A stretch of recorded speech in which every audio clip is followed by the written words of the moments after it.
Pagkagising ni Lin Tianhao, bumungad agad sa kanya ang mukha ni Anjing Yao na nakakulot ang noo at may bahid ng inis habang sinasabing sa wakas ay nagising din siya at 3 araw siyang walang malay.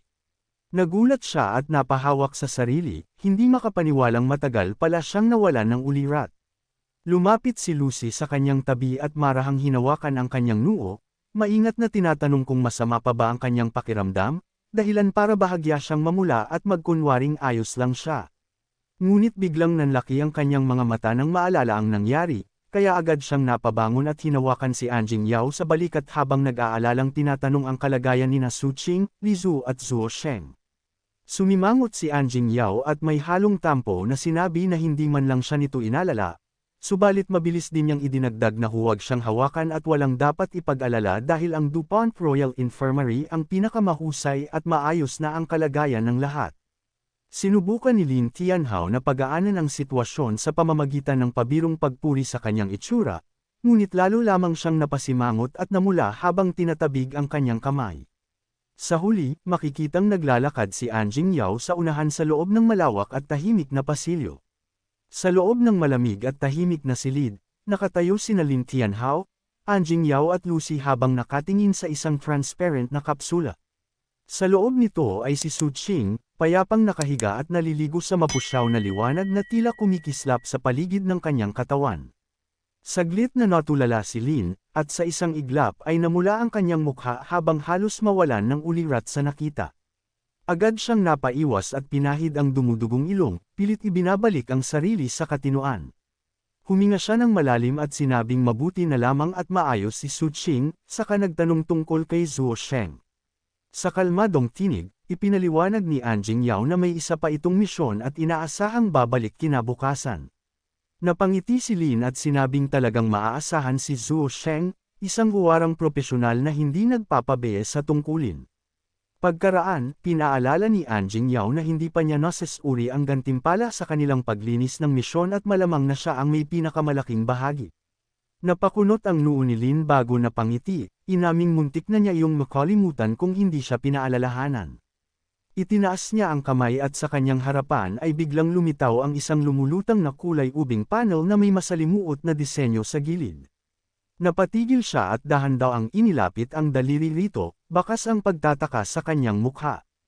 Ano ba ito? Habang nakatayo sina Lin Tianhao at Anjing Yao sa harap ng lumulutang na panel, kapansin-pansin ang seryosong pagbabago sa mukha ni Lin. Tinitigan niya ang impormasyon sa harapan niya at tila hindi makapaniwala sa nabasa. Napansin iyon ni Anjing Yao at agad siyang nagtanong kung ano ang nakuha nito at bakit ganoon na lamang ang gulat niya. Sa susunod na sandali, isang makapal na aklat na nagliliwanag ang biglang lumitaw sa harapan ni Lin. Kumislap ito sa bughaw na liwanag habang unti-unting bumababa sa kanyang kamay. Nanlaki ang kanyang mga mata at halos mapa-atras siya sa pagkabigla. Hindi siya nagkamali sa pagkilala. Ang nasa harapan niya ay ang Codex of Hell. Lumapit ang aklat at malinaw na ipinakita ng panel ang detalye nito. Pangalan ng kagamitan, Codex of Hell. Antas ng kalidad, Radiant Grade. Exclusive para sa mga summoner at walang ibinigay na karaniwang attributes. Ngunit sa sandaling mabuksan ito, ang unang kabanata ay may pamagat na The First Apocalypse. Biglang umugang ang hangin sa paligid nila. Mula sa aklat ay sumiklab ang kakaibang enerhiya at isang madilim na kubo na kulay ube ang sumulpot, umiikot sa itaas ng codex na parang may sariling buhay. Lumawak ang puwersa nito at bumuo ng isang umiikot na puyo ng itim at lilang enerhiya na tila sisipsip sa mismong hangin sa silid. Nanlaki ang mga mata ni Anjing Yao habang napatingin sa umiikot na puwersang iyon. Hindi ito ordinaryong gantimpala, sa gitna ng nagngangalit na enerhiya, lumitaw sa panel ang bagong mensahe. Isang nakatagong set ang natuklasan, Lucifer's Grief. Habang patuloy na umiikot ang madilim na puyo at kumikislap ang kubo sa gitna nito. Lumabas sa panel ang panibagong detalye ng kagamitan. Pangalan, Purgatory Spirit Box. Antas, Legendary Grade. Exclusive para sa mga summoner. Kapalit ng malaking kapangyarihang pang-isip na dagdag na 200, nabawasan naman ang atake, depensa at bilis. Ngunit hindi roon natapos ang impormasyon. May nakatagong attribute na natuklasan. Napakunot ang noo ni Lin Tianhao habang binabasa ang kasunod na paliwanag. Matapos talunin ang isang kalaban, maaaring selyuhan ang kaluluwa nito at gamitin ng may-ari. Maaaring ipatawag ang mga nakuhang kaluluwa upang lumaban muli. Sa bawat 5 kaluluwang magagamit, maaaring idikit ang kaluluwa ng namatay sa alinmang nilalang na kanyang nasummon. May mga karagdagang kakayahang magbubukas pa sa mas mataas na antas. At ang nakatagong attribute, anumang soul-based summon ay lalaban sa anyong demonized.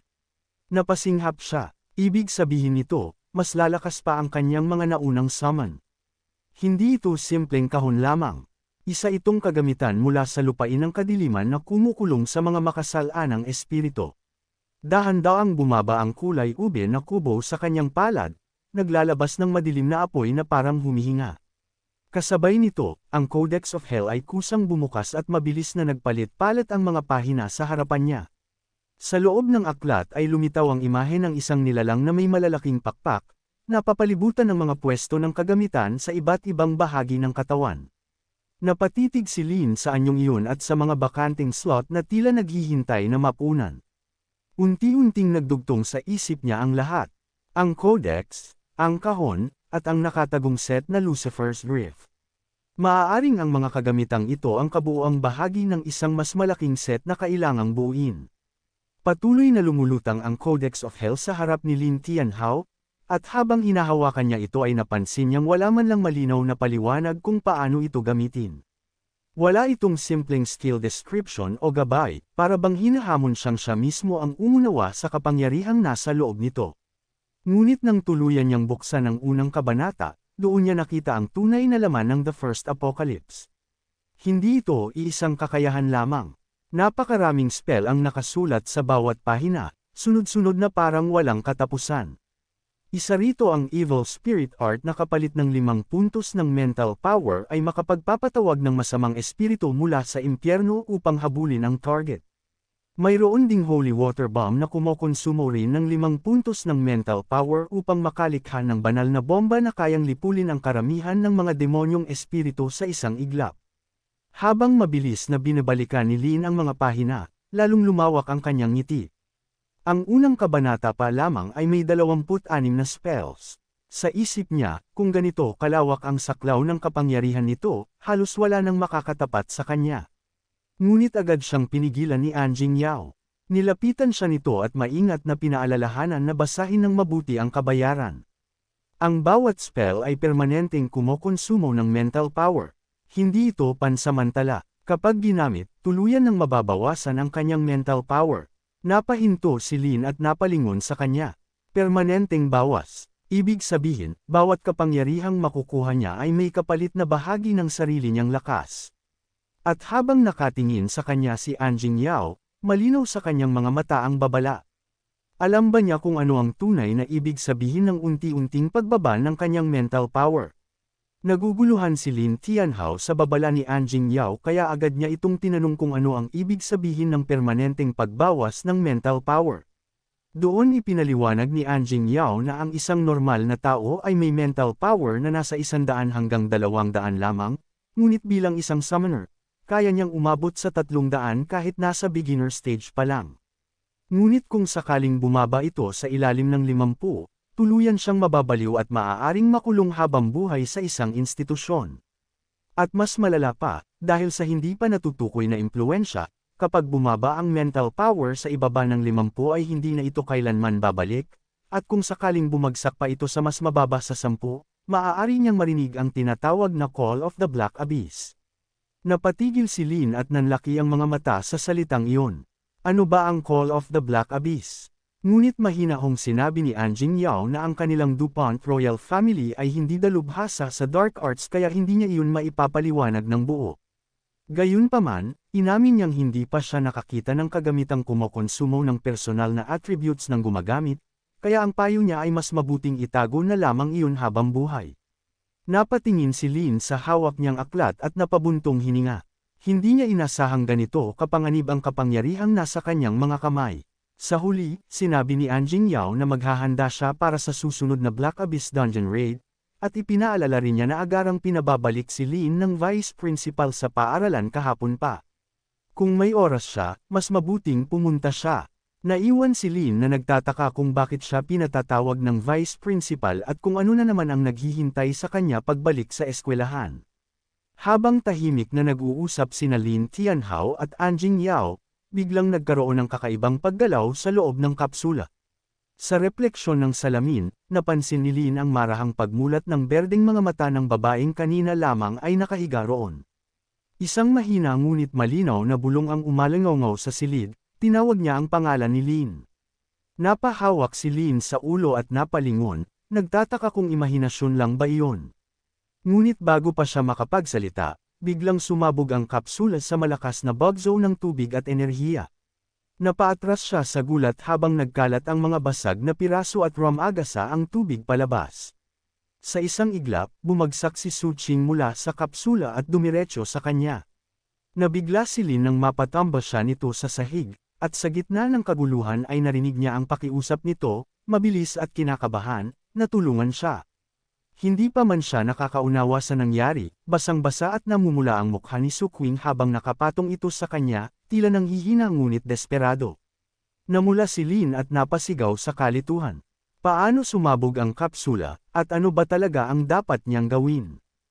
Ilang segundo silang natigil sa ganoong posisyon, parehong humihingal at hindi makapaniwala sa nangyari. Habang papalapit ang kanilang mga mukha, parehong namumula, at sa sobrang lapit ay halos marinig ni Lin Tianhao ang mabilis nitong paghinga. Nanlaki ang mga mata ni Lin at napapikit pa siya saglit, iniisip na baka hahalikan siya nito anumang segundo.